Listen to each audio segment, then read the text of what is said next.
بسم اللہ والحمد للہ والصلاة والسلام علی رسول اللہ اما بعد۔ آج انشاءاللہ تعالی سورہ ہمزہ کی تفسیر ہوگی۔ اعوذ باللہ من الشیطان الرجیم، بسم اللہ الرحمن الرحیم۔ ویل لکل ہمزۃ لمزہ الذی جمع مالا وعددہ یحسب ان مالہ اخلدہ كلا لينبذن في الحطمة وما أدراك ما الحطمة نار الله الموقدة التي تطلع على الأفئدة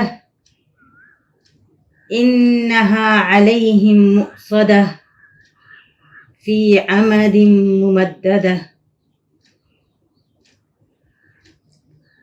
تباہی ہے ہر اس شخص کے لیے جو لوگوں کے سامنے یا ان کے پیٹھ پیچھے برائی کرنے والا ہو، جو ان کی عیب چینی کرنے والا ہو، جو آنکھ کے اشارے یا ہاتھ کے اشاروں سے ان کا مذاق اڑانے والا ہو۔ وہ شخص جو مال کو جمع کرتا ہے اور اسے گن گن کر رکھتا ہے، وہ یہ سمجھتا ہے کہ اس کا مال ہمیشہ رہے گا۔ کیا وہ یہ سمجھتا ہے کہ اس کا مال اس کو ابدی بنا دے گا؟ ہرگز نہیں۔ یقیناً اس کو اٹھا کر پھینک دیا جائے گا حطمہ میں۔ تمہیں کیا پتا حطمہ کیا ہے؟ حطمہ اللہ کی بھڑکائی ہوئی آگ ہے۔ اللہ کی آگ جو بھڑکائی ہوئی ہے، جو دلوں پر چھا جائے گی۔ یہ آگ ان لوگوں کے اوپر بند ہوگی لمبے لمبے ستونوں میں۔ آیت کے الفاظ، اس کا انداز، اسلوب، اختتام، آغاز، ہر چیز تنبیہ ہے بلکہ دھمکی ہے۔ کس کے لیے؟ آیت شروع ہوتی ہے ویل کے نام سے۔ بربادی ہے، تباہی ہے ہر اس شخص کے لیے جو ہمزہ ہو اور لمزہ ہو۔ اس کا مطلب یہ کہ آنکھ کے اشارے سے یا ہاتھوں کے اشارے سے یا زبان سے لوگوں کے سامنے یا ان کی پیٹھ پیچھے ان کی برائی کرنے والا ہو، ان کا مذاق اڑانے والا ہو۔ وہ شخص جو مال کو جمع کرتا ہے اور گن گن کر رکھتا ہے۔ ان دونوں باتوں کا آپس میں کیا تعلق ہے؟ مال کو جمع کرنا اور گن گن کر رکھنا، اور لوگوں کا مذاق اڑانا، ان کو حقیر سمجھنا۔ ان دونوں آیتوں کو ملایا جائے تو جو چیز سامنے آتی ہے بہت ہی گھناؤنی ہے۔ یہ تو وہ شخص ہے جو مال کو اہمیت دیتا ہے، انسانوں کو اہمیت نہیں دیتا، جس کے نزدیک انسانی شخصیت کی کوئی اہمیت نہیں ہوتی ہے، لیکن اس مال کی اہمیت بہت زیادہ ہوتی ہے۔ یہ مادہ پرست، زر پرست انسان ہوتا ہے۔ اس زر پرستی اس کے اندر تکبر پیدا کر دیتی ہے، خود پسندی پیدا کر دیتی ہے، اور وہ دوسروں کو حقیر سمجھتا ہے۔ اسی لیے اس کے مال کو کہا گیا ہے، وہ یہ سمجھتا ہے کہ اس کا مال ہمیشہ رہے گا، اس کو اپنے مال پر غرور ہو جاتا ہے۔ کیا وہ یہ سمجھتا ہے کہ اس کا مال اس کو ابدی بنا دے گا؟ مال کیسے ابدی بنا دے گا؟ مال بہت ساری چیزوں میں، بہت ساری پریشانیوں میں مسئلے کا حل بن جاتا ہے، اور مالدار یہ سمجھتا ہے کہ میرا مال مجھے ہر آڑے وقت میں نکال دے گا، ہر آڑے وقت میں میرے کام آ جائے گا۔ کوئی بڑی سے بڑی بیماری آئی تو میں اچھی سے اچھی جگہ علاج کرا سکتا ہوں، اچھے سے اچھی جگہ جا سکتا ہوں۔ کوئی پریشانی ہے، کوئی مسئلہ ہے، میں اپنے مال کے ذریعے اس کو رفع دفع کر سکتا ہوں، اس کو مٹا سکتا ہوں۔ وہ یہ سمجھتا ہے کہ اس کے اوپر تو کوئی مصیبت آئے گی ہی نہیں، حتیٰ کہ موت کا بھی اس کو اندیشہ نہیں ہوتا ہے۔ مال کی محبت اس کو ایسا اندھا کر دیتی ہے۔ اس کو پورا یقین ہوتا ہے کہ جو مال اس نے جمع کیا ہے وہ اس کا اپنا ہے، وہ اس کے اپنے ہاتھ میں ہمیشہ رہے گا، اور اسی مال کی محبت میں وہ لوگوں کو حقیر سمجھتا ہے، جو بھی اس سے کمتر ہے اس کو حقیر سمجھتا ہے، اور اس کی دل آزاری کی اس کو کوئی پرواہ نہیں ہوتی ہے۔ وہ اس کا کسی بھی طرح مذاق اڑا سکتا ہے، وہ کنکھیوں سے، آنکھ کے اشارے سے، ہاتھوں کے اشارے سے، زبان سے کھل کر بھی کہہ سکتا ہے، کیونکہ اس کو کسی چیز کا ڈر نہیں ہے، اور نہ اس کے نزدیک انسانی شخصیت کی کوئی اہمیت ہے۔ جو سورہ معون میں ہم پڑھ چکے ہیں کہ جو قیامت سے کا خوف نہیں ہوتا ہے، جسے امید نہیں ہوتی کہ قیامت کا دن ہوگا، جس کا قیامت کے دن پر ایمان نہیں ہوتا، وہ غریبوں اور مسکینوں کے ساتھ کیا کرتا ہے؟ وہی صفت تو یہاں بھی ہے۔ اس کو یہ نہیں لگتا کہ مجھے جانا ہے اس دنیا سے، یا یہ مال چھوڑ کے مجھے جانا ہے۔ اسی وجہ سے تو اس کو مال کی اس قدر محبت ہے، وہ مال کو جمع کرتا ہے اور گن گن کر رکھتا ہے۔ یعنی مال کمانا غلط نہیں ہے، اس کو جمع کر رکھنا نہیں، اس کو جمع کرنا نہیں، اس کو جمع کر کے گن گن کر رکھنا، اور یہ کوشش کہ اس میں سے کوئی ذرا سا بھی خرچ نہ ہو جائے۔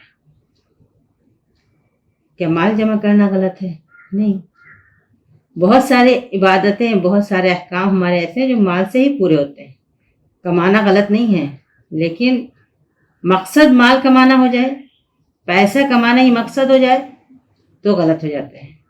مقصد تو آخرت کی کامیابی، خدا کی رضا، جنت کی طلب، یہ مقصد ہوتا ہے۔ اس کو حاصل کرنے کے لیے ایک مومن اپنا سارا مال لگا دیتا ہے، جس طرح حضرت عثمان کی زندگی کو واقعات آتے ہیں۔ بئر روما کا دیکھ لیجئے، جیش العسرہ کا واقعہ دیکھ لیجئے، حضرت عثمان نے کس طرح لگایا تھا پیسہ۔ لیکن یہ انسان یہ کہیں نہیں لگاتا ہے، اس لیے کہ جن پر لگانا ہے ان کو تو یہ کچھ سمجھتا ہی نہیں ہے۔ اس سے زیادہ اہمیت تو اس کے نزدیک ایک سکے کی ہوتی ہے، ایک درہم اور ایک اشرفی کی ہوتی ہے۔ ایسے شخص کی کیا سزا ہے؟ 3 آیتوں میں اس کی صفت بیان کی گئی ہے، اور اس کے بعد سورہ کے آخر تک اس کا انجام بتایا گیا ہے۔ صفت تو یہ ہو گئی کہ مال سے محبت ہے اور انسانوں سے نہیں، انسانی شخصیت کی کوئی اہمیت، کوئی احترام نہیں ہے۔ ہرگز نہیں، یہ مال اس کے پاس ہمیشہ نہیں رہے گا، نہ یہ مال اس کو ابدی بنا دے گا کہ وہ ہمیشہ اس دنیا میں رہے۔ ہرگز نہیں، ایسا نہیں ہوگا۔ ایک دن آئے گا جب اس شخص کو اٹھا کر حطامہ میں پھینک دیا جائے گا، اور پھینکنے کی بھی کیا شکل ہوگی؟ ایک آدمی تیر مارتا ہے تو رک کر دیکھتا ہے کہ تیر کہاں لگا، نشانے پہ لگا یا کہیں اور لگ گیا، لیکن منہ میں سے گٹھلی نکال کر اچھالنے والا شخص یہ نہیں دیکھتا کہ وہ گٹھلی کہاں جا کر گری۔ جس چیز کو ہم کسی نشانے پر پھینکتے ہیں اس کو رمی کہتے ہیں، لیکن جو چیز آنکھ بند کر کے اچھال دی جائے بے پرواہ ہو کر اس سے کہ وہ کہاں جا کر گری، اس کے لیے نبذ کا لفظ ہوتا ہے۔ یہاں نبذ کہا گیا ہے، لَيُنبَذَنَّ فِي الْحُطَمَةِ، ضرور اٹھا کر اچھال دیا جائے گا وہ حطمہ میں۔ حطمہ کیا چیز ہے؟ حطمہ کا مطلب ہوتا ہے چور چور کر رکھ دینے والی۔ یہ شخص اس آگ میں جائے گا، اس دوزخ میں جائے گا جس کا نام حطمہ ہے، جو اس کو چور چور کر کے رکھ دے گی۔ جس طرح اس نے غریبوں کا دل توڑا تھا، جس طرح اس نے مسکینوں کی شخصیت مجروح کی تھی، جس طرح اس نے اپنے سے کمتر لوگوں کو چکنا چور کیا تھا، اسی طرح سے اس کو اٹھا کر جب حطمہ میں پھینکا جائے گا تو اس حطمہ کی تو یہ صفت ہی ہے، یہ صفت اس کی ہے کہ وہ ہر چیز کو چکنا چور کر دیتی۔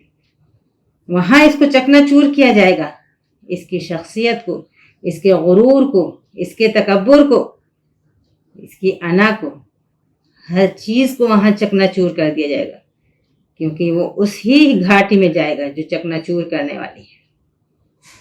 وہ اللہ کی آگ ہے۔ کیوں اللہ کی آگ؟ ہر چیز تو اللہ تعالیٰ کی ہے، دوزخ تو اللہ تعالیٰ کا بنایا ہوا ہے، لیکن یہاں یہ تاکید کیوں کی گئی ہے کہ اللہ کی آگ ہے؟ کیونکہ اس میں جو جلنے والا ہے وہ ہے جو اللہ کے بندوں کو ستاتا تھا، جس نے اللہ کے بندوں کو حقیر سمجھا تھا، جس نے اللہ کے بندوں کے دل توڑے تھے وہ اللہ کی آگ میں پھینکا جائے گا۔ اللہ کی آگ بھڑکائی ہوئی، آگ کا تو مطلب ہی ہے کہ وہ بھڑکتی ہوتی ہے، اگر وہ بجھ گئی تو پھر وہ راکھ ہوتی ہے، وہ آگ نہیں ہوتی ہے۔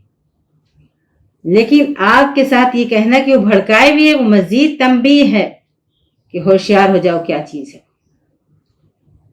وہ اللہ کی آگ ہے، بھڑکتی ہوئی آگ ہے، اور دلوں تک پہنچ جائے گی۔ سیدھے سیدھے دل تک کیوں پہنچ رہی ہے؟ کھال جلے گی، گوشت جلے گا، ہڈیاں جلیں گی، پھر تو دل تک پہنچے گی۔ لیکن اس آگ کی یہ صفت ہے، اس کو یہ پتہ ہے کہ یہ مجرم جو ہے یہ دل کا سیاہ ہے، یہ سخت دل ہے۔ اس نے پہلے کسی کو دل سے حقیر سمجھا تھا تو پھر اس کے سلوک اور اس کے عمل اور اس کے رویے پر اس کی تحقیر ثابت ہوئی تھی۔ یعنی جب اس نے کسی کو حقیر سمجھا تو اس نے اس کی تحقیر کری۔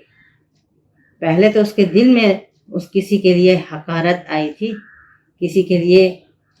کسی کو ذلیل سمجھا تھا، کسی کو اپنے سے کم تر سمجھا تھا۔ یہ ساری چیزیں تو دل ہی میں ہو رہی تھی۔ اس دل تک آگ دوڑے گی، چڑھ جائے گی، پہنچ جائے گی اس دل تک، کیونکہ اس دل نے ہی اپنے سے کم تر لوگوں کے دل توڑے تھے۔ کسی کا مذاق اڑا کے دل توڑا، کسی کی عیب چینی کر کے دل توڑا، کسی کے سامنے ہی کچھ کہہ کے دل توڑا، کسی کے پیچھے کچھ کہہ کے دل توڑا۔ اس کے اپنے دل میں لوگوں کے لیے کوئی عزت نہیں تھی۔ اسی وجہ سے وہ آگ اللہ تعالیٰ کی اس دل تک پہنچ جائے گی جس دل میں اللہ کے بندوں کے لیے کوئی جگہ نہیں تھی۔ اس دل میں صرف مال کی محبت تھی۔ یہ آگ ان پر بند کی ہوئی ہوگی۔ کیا بند کی ہوئی آگ زیادہ اثر کرتی ہے؟ اوون سے سمجھ لیجئے، آپ کے گھر میں جو تندور ہو یا اوون ہو، اس سے اندازہ کر لیجئے کہ کس طرح سے اس کو بند کر دیا جاتا ہے اور اندر ہی اندر پکتی ہیں چیزیں، اور کیسا ہر طرف سے اچھی طرح پک جاتی ہیں، کیونکہ یہ آگ اندر اندر بند ہوتی ہے اور سب طرف سے گرم ہوتی ہے۔ یہ تو چھوٹی سی مثال ہے، یہاں تو اللہ کی آگ کی بات ہو رہی ہے جو اس زمین پر کی آگ کی 70 گنا سے بھی زیادہ شدید ہوگی۔ یہاں اس آگ کی بات ہو رہی ہے۔ یہ اللہ کی آگ، بھڑکائی ہوئی آگ، اس کے دلوں تک چڑھ جانے والی آگ، یہ آگ ان کے اوپر بند کی ہوئی ہوگی۔ کہیں سے ہوا کا گزر نہیں ہوگا، کہیں سانس لینے یا کہیں آرام کرنے کی کوئی جگہ نہیں۔ لمبے لمبے ستون ہوں گے اور بند کی ہوئی جگہ ہوگی۔ صرف ایسے ہی آپ تصور کریے کسی بند جگہ کا، جہاں پنکھے بھی چل رہے ہیں تو بھی کیسی گھٹن ہوتی ہے، کیسی گرمی ہوتی ہے، اور دل چاہتا ہے کہیں سے کھلا ہوا ہوتا ہے، یہ کچھ کھڑکیاں، کچھ جنگلے ہوتے، اور کچھ نہیں تو ایگزاسٹ فین لگایا جاتا ہے اسی گھٹن کو کم کرنے کے لیے، لیکن وہاں صرف گھٹن نہیں ہوگی تو آگ دہک رہی ہوگی۔ آپ نے دیکھا اس سورہ میں کس طرح سے ان لوگوں کی صفات بتائی گئی ہے جو ایمان کے کمزور تھے، دنیا کی محبت بہت زیادہ تھی، مال ان کے ہاتھ میں نہیں ان کے دل میں ہوتا تھا، انسانوں کی ان کے نزدیک کوئی وقت نہیں ہوتی تھی۔ پہلے ان کی یہ صفات بتائی گئی، اس کے بعد پھر انجام بتایا گیا، اور انجام بھی بالکل برابر سے۔ لوگوں کو چکنا چور کیا تھا تو چکنا چور کرنے والی آگ میں جائیں گے، اور دلوں سے لوگوں کو حقیر سمجھا تھا تو دل پر چڑھتی ہوئی آگ ہوگی۔ اللہ تعالی ہمیں اور آپ کو محفوظ رکھے اس اخلاقی برائی سے جس میں انسانوں کی اہمیت کم اور مال کی اہمیت زیادہ ہو۔ یہ مال ہمارے لیے مقصد نہ بن جائے، بلکہ مقصد کو حاصل کرنے کا ذریعہ۔ خوب کمائیں، لیکن اس لیے نہیں کہ گن گن کر رکھیں گے، اس لیے کہ اس سے وہ تجارت کریں گے جو حضرت عثمان نے کی تھی، جو عبد الرحمن بن عوف نے کی تھی، جو بہت سارے صحابہ کرتے تھے۔ ہم وہ تجارت کریں گے اس سے۔ اقول قولی ھذا واستغفر اللہ لی ولکم ولجمیع المسلمین وصلی اللہ علی نبینا محمد وعلی آلہ واصحابہ اجمعین.